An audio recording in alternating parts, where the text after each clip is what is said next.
the owl's cry. In the small, secluded village of Evershade, there was a legend that no one dared to speak aloud. It was said that when an owl perched on the roof of a house, a great tragedy would soon follow. This tale, passed down through generations, was often dismissed by outsiders as mere superstition. Yet, for the residents of Evershade, the presence of an owl was a harbinger of doom. The village itself was nestled deep within a dense forest, surrounded by towering trees that seemed to whisper secrets to those who dared to listen. Evershade was a place where time appeared to stand still, where the modern world had barely made an impact. The villagers lived simple lives, closely tied to the land and the rhythms of nature. They grew their own food, tended to their animals, and maintained a tight-knit community. One fateful night, a family by the name of the Harringtons experienced the legend firsthand. The Harrington family home was an old, weathered structure that had stood for centuries. It had seen births, deaths, joys, and sorrows, but nothing could prepare them for what was to come. The Harringtons were a family of 5: John, the stoic patriarch Mary, his kind-hearted wife, and their 3 children, Emma, Thomas, and little Lucy. The night was unusually still, with a heavy fog blanketing the village. The moon hung low in the sky, casting an eerie glow over the landscape. It was on this night that an owl, with feathers as dark as midnight and eyes that glowed with an otherworldly light, descended upon the roof of the Harrington home. Its mournful cry echoed through the night, sending shivers down the spines of those who heard it. John Harrington, roused from his sleep by the sound, peered out of the window. His heart sank when he saw the ominous figure of the owl perched on the rooftop. He knew what the presence of the owl meant, but he kept his fears to himself, not wanting to alarm his family. As the hours passed, the owl remained, its unblinking eyes fixed on the house. The following morning, the village awoke to the news that the Harringtons' eldest daughter, Emma, had fallen gravely ill. Despite their best efforts, the local healer could not determine the cause of her sudden sickness. Emma grew weaker with each passing day, and the once vibrant girl was now a shadow of her former self. The village was abuzz with whispers, many believing that the owl's visit had brought a curse upon the family. As Emma's condition worsened, strange occurrences began to plague the Harrington household. Unexplained noises echoed through the halls, and shadows seemed to move of their own accord. The air grew thick with an oppressive, unnatural chill. Mary Harrington, ever the pillar of strength, struggled to keep her family together as the unseen force tore at their sanity. One evening, as John sat by Emma's bedside, he noticed something peculiar. Emma's eyes, once filled with life, now mirrored the same eerie glow that he had seen in the owl's eyes. Panic surged through him, but he remained steadfast, determined to protect his family from whatever malevolent force had taken hold of their home. In desperation, John sought the counsel of the village elder, a wise woman named Agnes, who was rumored to possess knowledge of the supernatural. Agnes listened intently to John's account, her weathered face betraying no emotion. She spoke of ancient spirits and curses, of the thin veil that separated their world from the realm of the unknown. She warned John that the owl was no ordinary creature but a messenger of doom, and that the only way to break the curse was to confront the darkness head-on. Armed with this knowledge, John returned home, resolved to save his daughter and his family. As night fell once more, he steeled himself for the battle ahead. The owl's cry pierced the silence, signaling the start of a harrowing ordeal that would test the Harringtons' resolve and their faith in one another. The ominous presence of the owl lingered, casting a shadow over the Harrington household. Emma's condition continued to deteriorate, her once vibrant spirit now consumed by a relentless malaise. John, ever the protector, fortified the house, hoping to ward off the unseen evil. He sealed windows, barred doors, and placed charms and talismans Agnes had given him throughout the home. Yet, despite his efforts, the oppressive atmosphere remained, a constant reminder of the owl's dreadful warning. Mary, determined to help her daughter, spent her days at Emma's bedside, singing lullabies and whispering words of comfort. Little Lucy, sensing the fear in the air, clung to her mother, while Thomas tried to maintain a brave front, though his eyes betrayed his terror. The once lively home had become a place of dread, where every creak of the floorboards and flicker of the candlelight was met with hushed whispers and fearful glances. One night, as the clock struck midnight, a chilling wind swept through the house. The temperature dropped suddenly, and an eerie silence enveloped the rooms. John, ever vigilant, grabbed the lantern and made his way through the darkened halls. The light flickered, casting long, dancing shadows that seemed to reach out towards him. As he reached the bottom of the stairs, he heard a faint whisper, indistinguishable but unmistakably malevolent. He followed the sound, each step feeling heavier than the last, leading him to the cellar door. The cellar, a place long neglected, was filled with cobwebs and old, forgotten relics of the past. As he descended the creaky steps, the whispers grew louder, more insistent. The lantern's light revealed strange markings on the walls, symbols that seemed to pulse with a dark energy. John's heart pounded in his chest, but he pressed on, determined to uncover the source of the malevolent force tormenting his family. At the far end of the cellar, he found an old, dusty chest. The whispers crescendoed as he approached it. With trembling hands, he opened the chest to reveal a collection of ancient artifacts, relics of a time long past. Among them was a weathered book, bound in leather and covered in strange, archaic symbols. As John reached for the book, a cold, invisible force gripped his hand, sending a jolt of fear through him. Summoning all his courage, he pulled the book free and hurried back upstairs, the whispers now a cacophony in his ears. He placed the book on the dining table, the lantern's light casting an eerie glow over its pages. Mary, drawn by the commotion, joined him, her eyes wide with fear and curiosity. Together they opened the book, revealing page after page of cryptic text and disturbing illustrations. The book spoke of dark rituals and ancient curses, of malevolent spirits that could traverse the boundaries between worlds. It told the tale of an owl, a harbinger of doom, sent to punish those who had wronged the spirits of the land. The Harringtons read on, the realization dawning that their home was built on land that had once been sacred, a place where rituals had been performed to honor the spirits. Over time, the land had been desecrated, and the spirits had grown vengeful. With a growing sense of dread, John and Mary realized that the only way to save their family was to appease the spirits and break the curse. They needed to perform a ritual of their own, one that would require great courage and unwavering faith. The instructions were clear, but the consequences of failure were dire. As the night wore on, they prepared for the ritual, gathering the necessary items and steeling themselves for the task ahead. The owl's cry echoed through the house, a constant reminder of the urgency of their mission. John led his family to the clearing in the forest where the spirits were said to dwell, the book clutched tightly in his hands. Under the light of the full moon, they began the ritual, chanting the ancient words and making offerings to the spirits. The air grew thick with tension, and the ground beneath them seemed to tremble. The owl watched from a nearby tree, its eyes glowing with an unearthly light. As the final words were spoken, a deafening silence fell over the clearing. For a moment it seemed as if nothing had changed.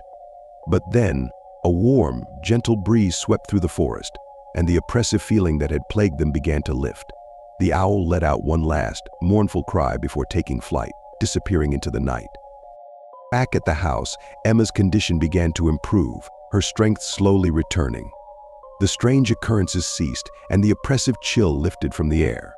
The Harringtons had faced the darkness and emerged victorious, their bond stronger than ever. Yet the memory of the owl's cry would forever haunt them, a reminder of the ancient forces that lurked just beyond the veil of the known world. The tranquility that returned to the Harrington household was fleeting. Though Emma's health improved and the ominous presence seemed to have lifted, a sense of unease lingered in the air. The villagers, having witnessed the Harringtons' ordeal, whispered amongst themselves, casting wary glances toward the house that had once been the heart of their community. The legend of the owl had been proven true, and the fear of what else might come had taken root in their hearts.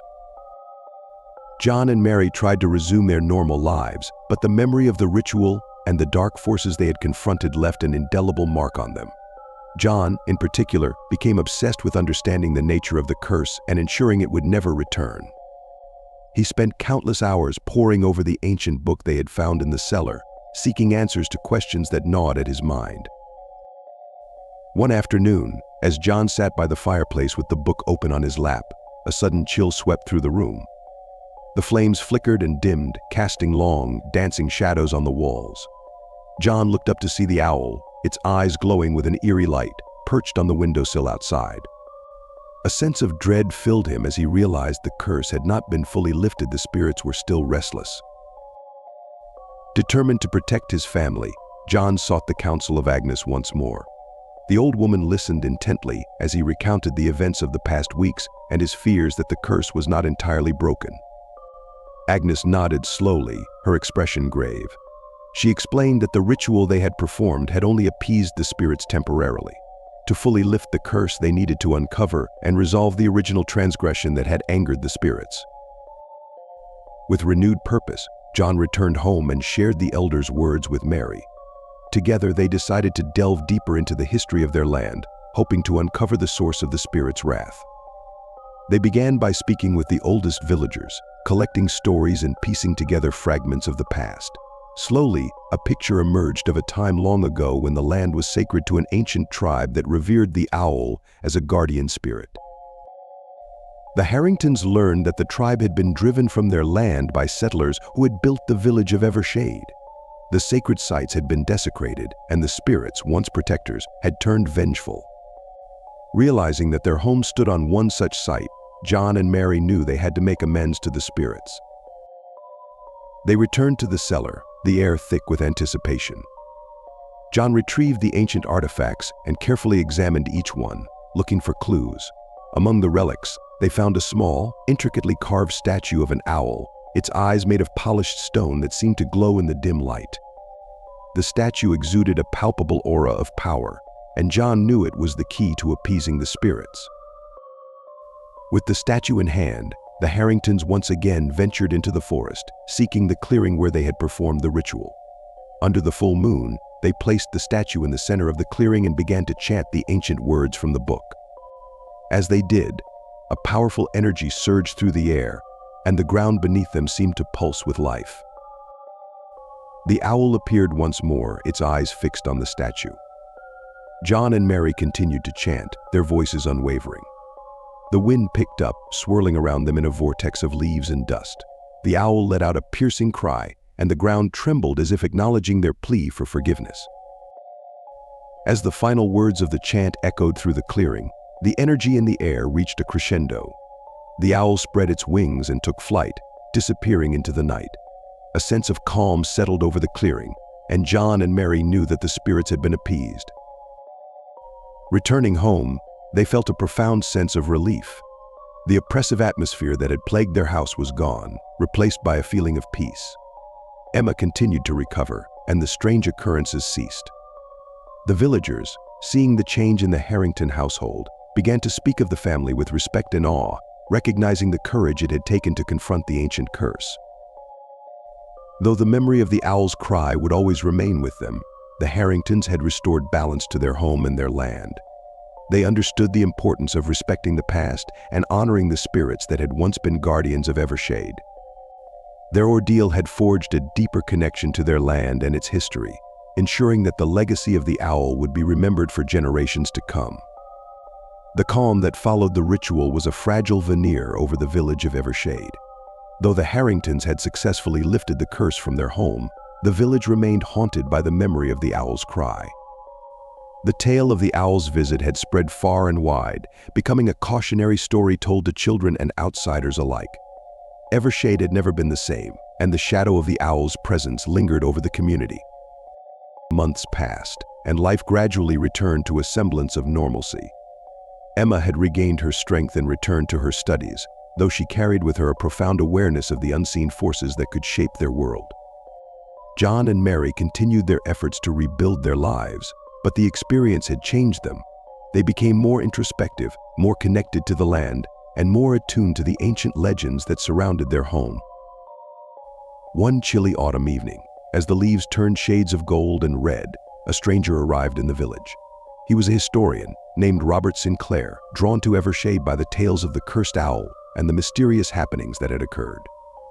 Robert was a tall man with a sharp gaze and an insatiable curiosity. He sought out John, eager to learn more about the legend and the ritual that had supposedly broken the curse.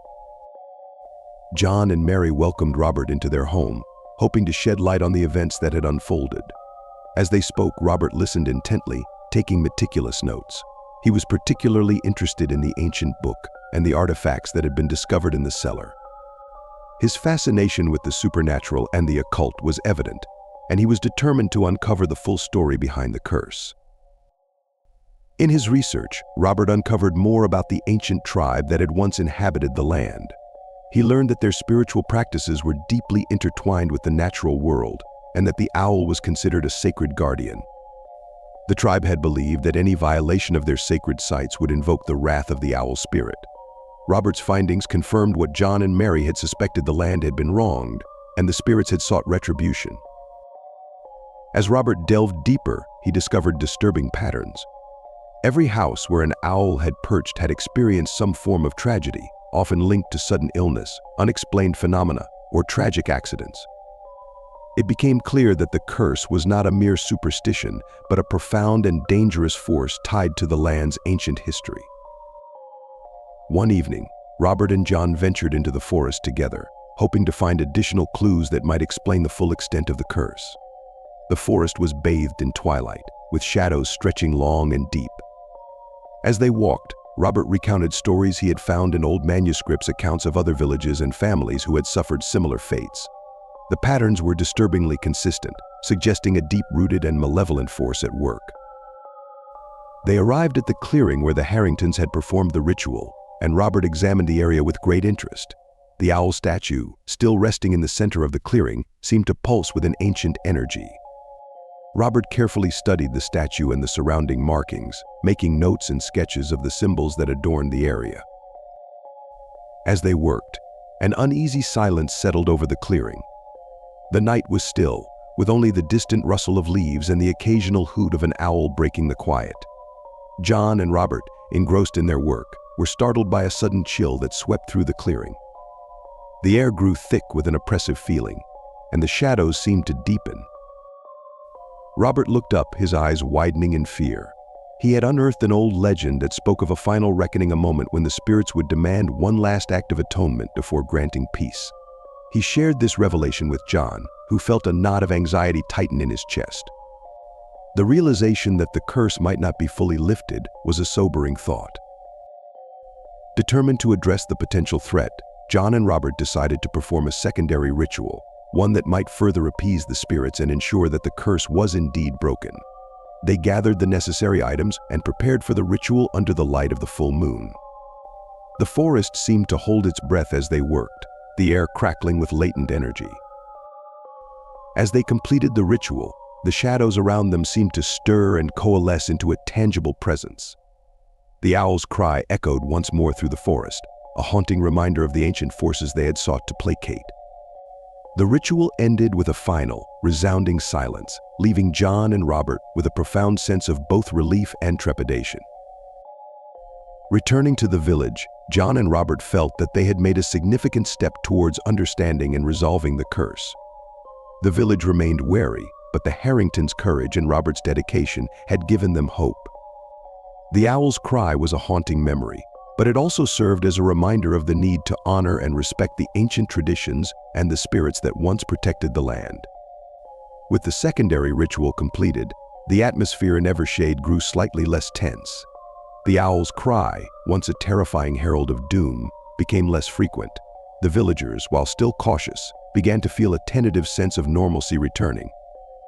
Robert Sinclair, having gathered the necessary data, prepared to leave the village, his quest for understanding fulfilled, but his resolve strengthened. John and Mary felt a mix of relief and lingering apprehension.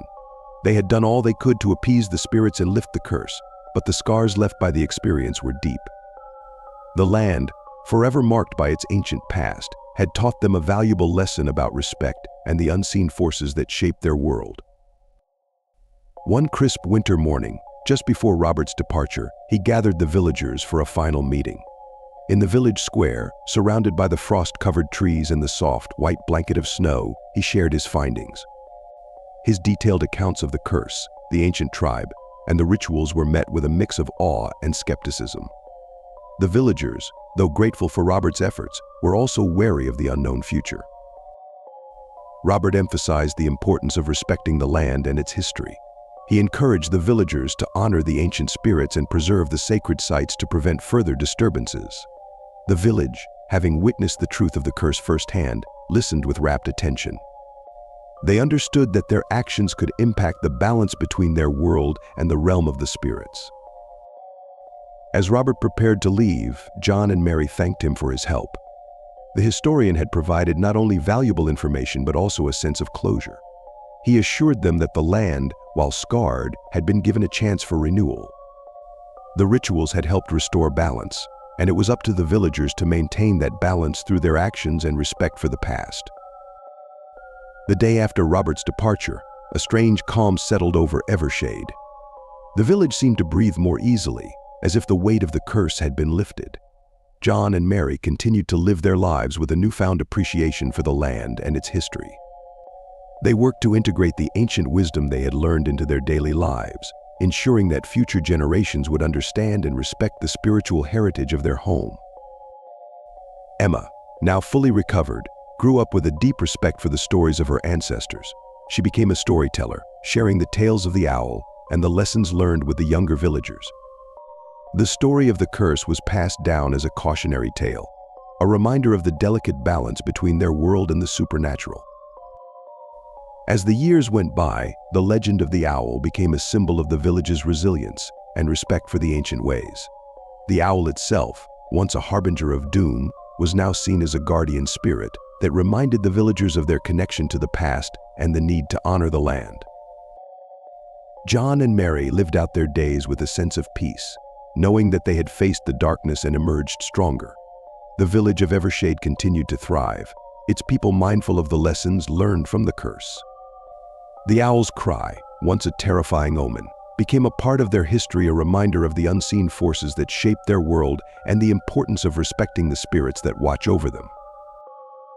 And so, the story of the owl and the curse lived on, woven into the fabric of Evershade's history. The village, forever changed by its encounter with the supernatural, embraced its past while looking toward a future shaped by understanding and respect. The owl's cry, though haunting, had ultimately led them to a deeper connection with their land and their legacy.